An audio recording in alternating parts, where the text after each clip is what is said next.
Jeg har taget 10,323 gram chips, som jeg har fyldt ned i en morter.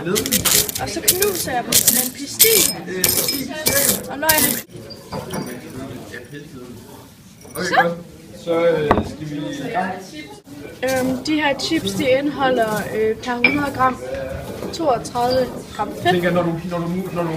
Og nu tilsætter jeg 25 ml acetone. Nu er det godt, ikke? Og så tilsætter jeg en magnet. Hvor jeg så tager den over på en magnetomrører.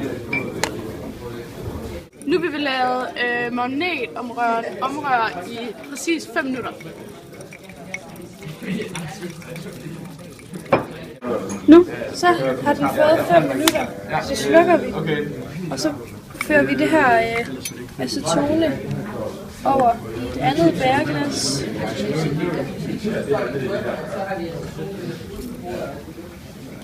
Tilføjer vi de 25 nye milliliter acetone, og så giver vi den 5 minutter igen.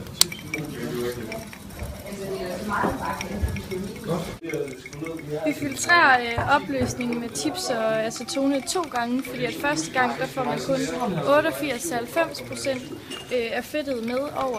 Og derfor så gør vi det 2 gange, fordi så får vi de sidste procent fedt med næste gang. Bare tage en video. Nu filtrerer vi anden gang. Nu har vi vores acetone og fedt, så derfor så stiller vi den over på en kogeplade, så acetonen kan afdampe. Det. Så jamen, det begynder at koge, så står der.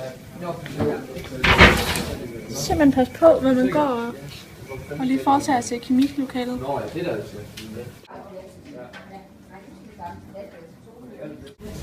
Nu er acetonen fordampet, og der er kun fedt tilbage. Så rører vi lige fedtet og glasset.